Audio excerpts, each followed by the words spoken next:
Welcome to my YouTube channel. आज हम पढ़ेंगे क्लास 5th के लिए ईवीएस के चैप्टर नंबर 15 को। तो चैप्टर के साथ साथ सभी क्वेश्चन आंसर भी हैंड टू हैंड लिखना सीख लेंगे ताकि अलग वीडियो देखने में टाइम वेस्ट ना हो। तो पढ़ना स्टार्ट करते हैं। सभी बच्चे बुक का पेज नंबर 139 निकालेंगे जिस पर चैप्टर नंबर 15 है। तो बच्चों, चैप्टर का नाम है उसी से ठंडा उसी से गर्म। यानी कि ये जो चैप्टर है आपको ठंडी और गर्म चीजों के बारे में एक बहुत मनोरंजन सी कहानी के जरिए से समझाया गया है। जैसे जैसे बच्चों आप चैप्टर पढ़ोगे आपको अच्छे से समझ आता जाएगा। तो पढ़ना स्टार्ट करते हैं। एक था लकड़हारा। लकड़हारा किसे कहते हैं? लकड़ियों का काम करने वाला लकड़हारा कहलाता है। यानी कि जंगलों से लकड़ियों को काट कर जो लेकर आता है उसे लकड़हारा कहते हैं। एक था लकड़हारा, जंगल में जाकर रोज लकड़ियां काटता था और शहर में जाकर शाम को उन लकड़ियों को बेच देता था। एक दिन वो दूर जंगल के बहुत अंदर चला गया। कटकटी का जाड़ा यानी कि बहुत तगड़ी ठंड पड़ रही थी। उसकी उंगलियां बिल्कुल सुन होती जा रही थी ठंड की वजह से। वो थोड़ी थोड़ी देर बाद कुल्हाड़ी रख देता और दोनों हाथों को मुंह के पास ले जाकर खूब जोर से उनमें फूंक मारता ताकि सांसों से उसके हाथ गर्म हो जाएं। हाथों को गर्म करने के मारे क्या करता था लकड़हारा? उसमें खूब जोर से फूंक मारता था। कोने में खड़े एक मियाँ बालिश दिए यानी कि एक छोटा सा कोने में जंगल में बालिश दिया खड़ा था जो कि आ, एक बालिश के बराबर था तकरीबन। और वो उस लकड़हारे को देख रहा था। घूर घूर कर उन्होंने जब देखा कि वो बार बार हाथ में कुछ फूंकता है तो वो सोचने लगे कि ये क्या बात है और ये हाथों के अंदर क्या फूंक रहा है। मगर कुछ समझ में ना आया तो वो अपनी जगह से उठे और कुछ कुछ दूर चले और फिर वापस लौट आए कि ना मालूम कहीं पूछने से ये आदमी बुरा ना मान जाए। मगर फिर उनसे रहा ना गया। आखिर वो ठुमक ठुमक कर चलते हुए लकड़हारे के पास आया बालिश्तिया। और बालिश्तिये ने लकड़हारे को सलाम किया। सलाम भाई, बुरा ना मानो तो मैं आपसे एक बात पूछ सकता हूँ? लकड़हारे को लकड़हारे को ये जरा सा बालिश्तिया देखकर बहुत हैरानी हुई और बहुत ताज्जुब हुआ। उसे हंसी आ गई लकड़हारे को बालिश दिए को। मगर उसने हंसी को अपनी छुपा लिया और रोक कर कहा, हाँ हाँ भाई, जो पूछना चाहते हो जरूर पूछो। बस मैं ये पूछना चाहता हूँ कि तुम मुंह से हाथ पर फूंक सी क्यों मार रहे हो बार बार? क्योंकि बालिश्तिये को समझ में नहीं आ रहा था कि लकड़हारा अपने हाथों को गर्म करने के लिए बार बार उस पर फूंक मार रहा था। देखो यहाँ पर एक पिक्चर भी दी हुई है। ये रही है ना, यहाँ पर आलू है। यहाँ पर आलू पकाकर लकड़हारा फूंक मार रहा है। अभी आपको समझ में आ जाएगी ये पिक्चर। लकड़हारे ने जवाब दिया कि सर्दी बहुत है और हाथ बहुत ठंडे हो रहे हैं। मैं मुंह से फूंक मारकर हाथों को गर्म करने की कोशिश कर रहा हूँ। तो मियाँ बालिश्ती ने कहा, अच्छा अच्छा ये बात है। ये कहकर बालिश्ती मियाँ वहां से खिसक गए मगर रहे आसपास ही। बार बार छुप छुप कर लकड़हारे को वो देख रहे थे। दोपहर का वक्त आया। लकड़हारे को खाना पकाने की फिक्र हुई। इधर उधर से उनने दो पत्थर उठाकर चूल्हा बना लिया। आग सुलगाकर चूल्हे पर आलू रख दिए। लकड़ी गीली थी इसलिए आग बार बार ठंडी हो जाती थी। तो लकड़हारा मुंह से फूंक मारकर तेज कर देता था आग को। अरे, बालिश दिए ने दूर से देखकर कहा, अपने जी में कहा अपने आप से, अब ये फिर फूंकता है।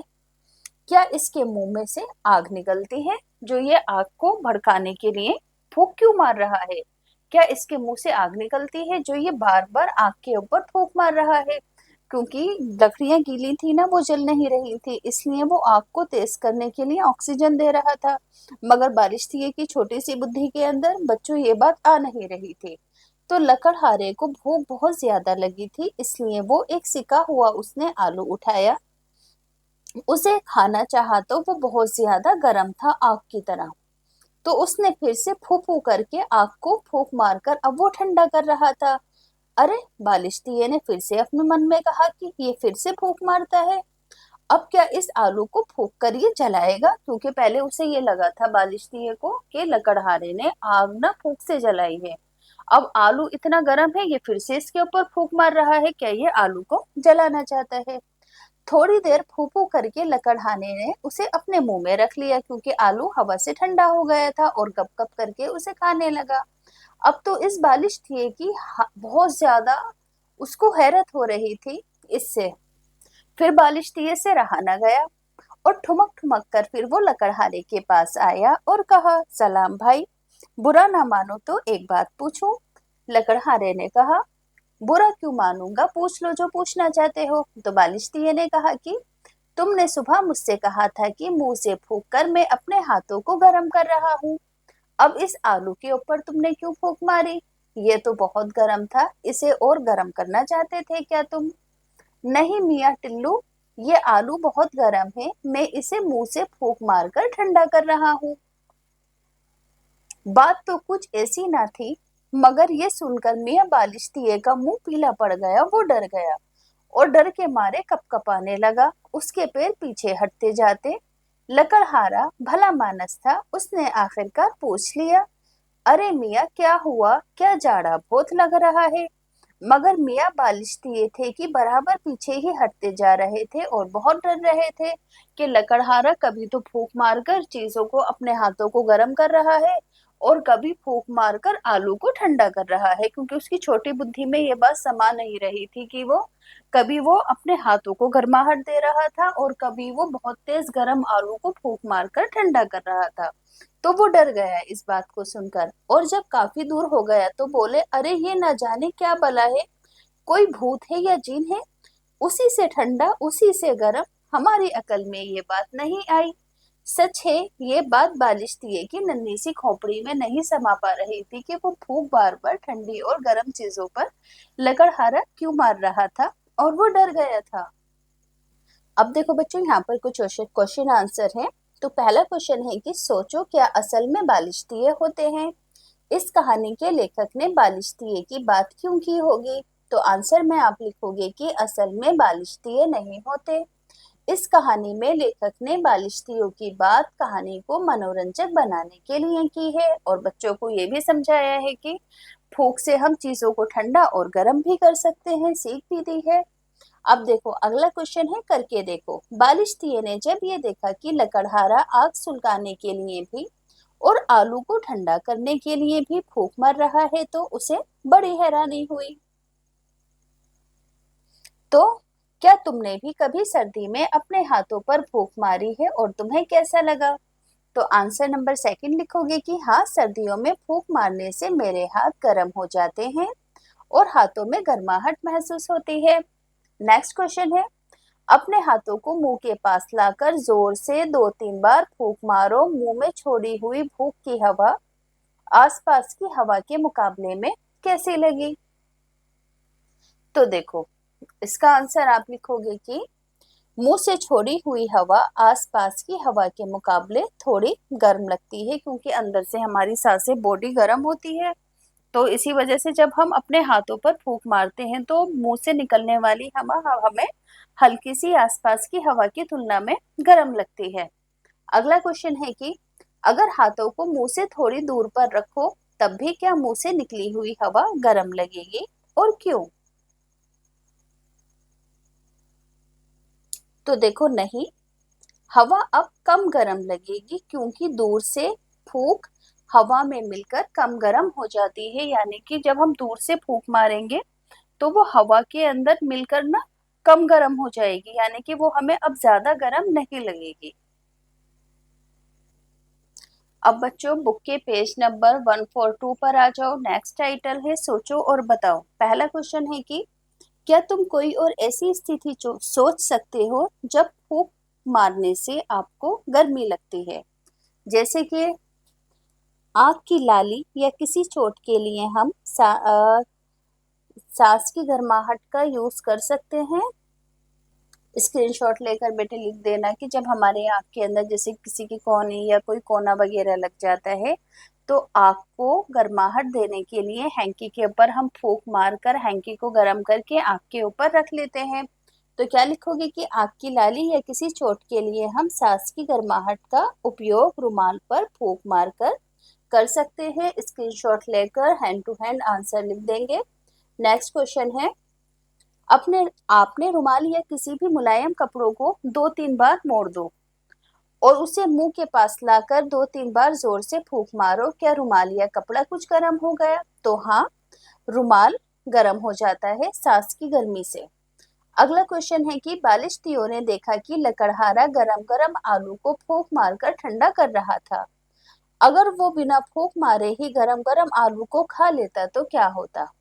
अगर वो बिना फूंक मारे गरम गरम आलू को खा लेता तो उसका मुंह जल जाता, क्योंकि आलू जब भी उसने आग पर सर उतारा था। नेक्स्ट क्वेश्चन है कि क्या कभी कुछ गरम खाने या पीने से तुम्हारी जीभ जली है? तुम अपने गरम खाने को कैसे ठंडा करते हो? तो आंसर आप अपनी मर्जी से भी लिख सकते हो कि गरम चीज खाने से कभी आपकी जीभ जली है, तो लिखोगे कि हाँ, गरम चाय पीते समय मेरी जीभ जल गई थी। मैंने कभी अपने भोजन को ठंडा करने के लिए उसे पंखे के नीचे भी रख देती हूँ मैं कभी कभी। क्वेश्चन फिफ्थ है कि अगर रोटी, चावल और दाल बहुत गर्म हो तो तुम तीनों को किस तरीके से ठंडा करोगे? तो इन वस्तुओं को ठंडा करने के लिए सबसे पहले इन्हें एक चौड़े बर्तन में रखना चाहिए और पंखे के नीचे रखना चाहिए। अब देखो बच्चों, यहाँ पर दो चित्र है। इस चित्र के अंदर मिनी ने चाय को फूंक मारकर ठंडा किया। अब दूसरे चित्र के अंदर सोनू की ठंड से जान निकल रही थी, इसलिए उसने फूंक मारकर अपने हाथों को गर्म किया। अब सोचो और लिखो कि सोनू के हाथ ज्यादा ठंडे होंगे या उसकी फूंक की हवा? क्या चीज ठंडी होगी? तो देखो, जब वो फूंक मारेगा तो सांसों के जरिए से बॉडी की गर्माहट भी फूंक के अंदर आएगी। तो क्या होगा? सोनू के हाथ ज्यादा ठंडे होंगे ना, फूंक की हवा तो ज्यादा ठंडी नहीं होगी, क्योंकि सोनू के हाथ बाहर ठंडी हवा के अंदर है। इसी तरीके से यहाँ पर मिन्नी की चाय ज्यादा गर्म होगी या उसकी फूंक ज्यादा गर्म होगी? अब देखो, चाय तो बिल्कुल आग पर से अभी अभी उतार कर रखी है, तो यकीनन वो ज्यादा गर्म होगी। अब हमारी बॉडी में से कोई आग थोड़ी निकलती है, तो चाय की तुलना के अंदर जो हमारी फूंक होगी वो कम होगी, यानी कि कम गर्म होगी। समझ में आ रही है बात? आगे है, और तुम क्या क्या करने के लिए फूंक मारते हो? तो आंसर में लिखोगे कि मैं निम्नलिखित कार्यों या कामों को करने के लिए फूंक मारती हूँ, जैसे कि सीटी बजाने के लिए, किसी वस्तु से धूल उड़ाने के लिए, चश्मे आदि को साफ करने के लिए। तो स्क्रीनशॉट लेकर बच्चों हैंड टू हैंड आंसर लिख लेना। अब यहाँ पर बच्चों सीटी की एक एक्टिविटी है। एक कागज को ऐसे मोड़ो, इस तरीके से बीच से काटो। अब इस कागज को इस तरीके से सीधा रखकर फूंक मारोगे तो सीटी बजेगी यहाँ पर। अब देखो, आगे यहाँ पर है कि टॉफी चीज अलग अलग चीजों से सीटी बजानी है, जैसे कि टॉफी की पिन्नी से, इससे उससे, है ना। और सबसे ज्यादा तेज सीटी किससे बजी है? पेन के ढक्कन से सबसे ज्यादा तेज आवाज निकलेगी।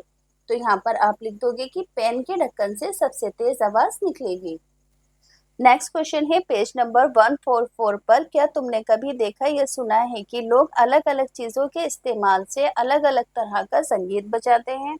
तो यकीनन आपने देखा होगा, पियानो की आवाज अलग, ढोलक की अलग, माउथ ऑर्गन की अलग, फ्लूट की अलग होती है ना। जैसे कि यहाँ पर बांसुरी, ढोलक, बीन, मृदंग, गिटार आदि, है ना। क्या तुम इन सभी चीजों की आवाज आंखें बंद करके पहचान सकते हो? इन सभी चीजों के बारे में और बातें पता करो और इनके चित्र भी इकट्ठा करो। तो हाँ, मैं इनकी आवाजें आंख बंद करके भी पहचान सकता हूँ। जैसे कि बांसुरी, ये बांस की बनी होती है, इसमें 6 छेद होते हैं, एक ओर से फूंक मारने पर ये बजने लगती है। इसी तरीके से ढोलक, ये लकड़ी से बना वाद्य यंत्र है, इसे हाथों से थाप मार कर बजाते हैं। इसी तरीके से आप पियानो भी लिख सकते हो, है ना। या फिर इसके अलावा आप और क्या लिख सकते हो, जैसे कि बीन, है ना। गिटार, गिटार के अंदर लकड़ी का बना यंत्र होता है और तार होते हैं, गिटार को, है ना, हाथों की सहायता से बजाते हैं। आप अपने मर्जी से कोई भी 2 या 3 चीजों के बारे के अंदर लिख देना। अब देखो यहाँ पर भी कुछ क्वेश्चन है। पहला क्वेश्चन है कि क्या तुमने कभी देखा है कि कोई चश्मा साफ करने के लिए अपने मुंह से हवा निकाल रहा हो? मुंह से निकाली हवा से चश्मा साफ करने में कैसे मदद मिलती है? तो आप क्या लिखोगे कि मुंह से निकलने वाली हवा से धूल उड़ जाती है और चश्मा साफ हो जाता है। फर्स्ट क्वेश्चन का आंसर हो गया। अब बच्चों नेक्स्ट क्वेश्चन है कि एक स्टील का ग्लास लो, उसे मुंह के पास लाकर मुंह खोलकर जोर से सांस छोड़ो। इस तरह 2-3 बार सांस छोड़कर देखो, क्या ग्लास कुछ धुंधला सा हो जाता है? तो हाँ, हमारी सांसों के से भाप निकलती है ना। गर्मा हमारी बॉडी अंदर से गीली होती है तो सांसों के अंदर हल्की हल्की नमी भी होती है, तो जिस वजह से स्टील के ऊपर भाप आ जाती है। तो हाँ, ग्लास कुछ धुंधला सा हो गया। नेक्स्ट क्वेश्चन है कि क्या तुम इसी तरह शीशे को भी धुंधला बना सकते हो अपनी सांस से? शीशे को छूकर पता लगा सकते हो कि ये धुंधलापन किस वजह से हुआ है। छोड़ी हुई हवा सूखी है या फिर गीली है? आंसर लिखोगे कि हाँ, हम मुंह की फूंक से शीशे को भी धुंधला कर सकते हैं और छोड़ी हुई हवा गीली है। नेक्स्ट क्वेश्चन है कि अपनी हाथों को अपनी छाती पर रखो और अब सांस भरो। क्या हुआ? छाती अंदर गई या बाहर गई? तो छाती जब हम सीने पर हाथ रखकर ऐसे करके हवा भरेंगे तो क्या होगा, है ना, सांस भरेंगे तो क्या होगा? तो छाती हमारी अंदर की साइड जाएगी तो अंदर लिख दोगे। अपनी छाती का नाप लो और एक गंभीर और लंबी गहरी सांस भरो। तो आप इस एक्टिविटी को अपने आप करना। नेक्स्ट पेज पर आते हैं। 145 पेज नंबर है। यहाँ पर है कि अपने साथी से कहो कि वे एक धागे में तुम्हारी छाती का नाप ले। तो ले लिया उसने एक धागे से तुम्हारी छाती का नाप, जैसे कि यहाँ पर है 30 इंचेस है ना, यहाँ पे इंच लिख देना। अब सांस छोड़ो और फिर अपने साथी से बोलो सांस छोड़ने पर, क्योंकि छाती क्या होगी, बाहर की साइड आएगी, तो फिर ये अब कितनी हो जाएगी, 33 इंचेस की हो जाएगी। ऐसे करके ना यहाँ पे ऐसे डबल लाइंस भी डाल सकते हो आप, ये इंचेस को मेंशन करता है, इंच ना लिखकर। क्या छाती के नाप में कुछ फर्क आया? तो हाँ, सांस अंदर लेने से कम और बाहर छोड़ने से थोड़ा ज्यादा हो गया, वो 3 नंबर फर्क आया इसमें। अब बच्चों यहाँ पर अगला क्वेश्चन है कि अपनी नाक के आगे उंगली रखो। क्या तुम नाक से सांस छोड़ते समय हवा को महसूस कर सकते हो? तो बिल्कुल कर सकते हैं, आंसर होगा हाँ। अब गिनो कि 1 मिनट में तुमने कितनी बार सांस ली और छोड़ी। तो 1 मिनट में मैंने 25 बार सांस छोड़ी। अब अपने स्थान पर 30 बार ऊंचा ऊंचा कूदो। क्या तुम्हारी सांस फूलने लगी? तो हाँ, सांस फूलने लगी। अब फिर अपनी नाक के आगे उंगली रखकर गिनो कि तुमने 1 मिनट में कितनी बार सांस छोड़ी। इस बार मैंने 1 मिनट में 40 बार सांस छोड़ी। बैठे बैठे और कूदने के बाद सांस गिनी तो कितना फर्क आया? कूदने के बाद 15 बार सांस ज्यादा छोड़ी, क्योंकि जल्दी जल्दी सांस ले रहे थे, कूदने पर हम थोड़े टायर्ड हो गए थे। अब बेटे देखो, तुम्हारे अंदर धड़कती घड़ी। 2 क्वेश्चन है यहाँ पर। घड़ी की सुइयों से होती टिक टिक की आवाज को तुमने जरूर सुना होगा। क्या तुमने कभी सुना या देखा है कि डॉक्टर हमारी छाती पर स्टेथोस्कोप लगाकर हमारी धड़कन सुनते हैं? ये आवाज कहाँ से आती है? क्या हमारे अंदर भी कोई घड़ी है जो हमेशा धड़कती रहती है? तो हाँ, मैंने डॉक्टर को स्टेथोस्कोप लगाकर धड़कन सुनते देखा है, और ये आवाज हमारे हृदय की धक धक की आवाज होती है ना। आओ सुने अपनी धड़कन। अपने कंधे से कोहनी तक की लंबाई की एक रबड़ की पाइप लो, कंधे से लेकर कोहनी तक। इस पाइप के एक सिरे पर एक कीप लगा दो। कीप आपने देखी होगी ना, इस तरीके से फनल होती है, वो इस पाइप के अंदर लगा दो। अब कीप को अपनी छाती की बाईं ओर रखकर दूसरे सिरे को कान पर लगाओ, तो आपको धक धक की आवाज सुनाई देगी, है ना।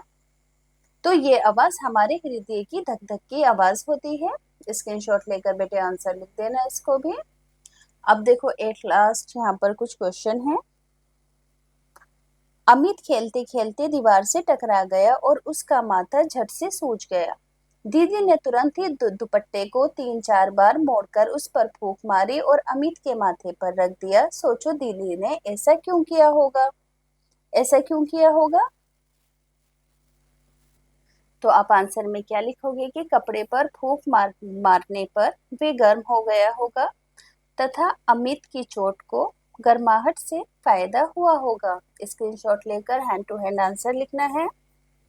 अब देखो, फूंक का इस्तेमाल चीजों को ठंडा करने के लिए भी करते हैं और गर्म करने के लिए भी। दोनों का एक एक आपको उदाहरण देना है। तो देखो, उदाहरण में क्या लिखोगे कि फूंक का इस्तेमाल गर्म चाय को ठंडा करने के लिए करते हैं और फूंक का इस्तेमाल ठंड के मौसम में हाथों को गर्म करने के लिए भी करते हैं।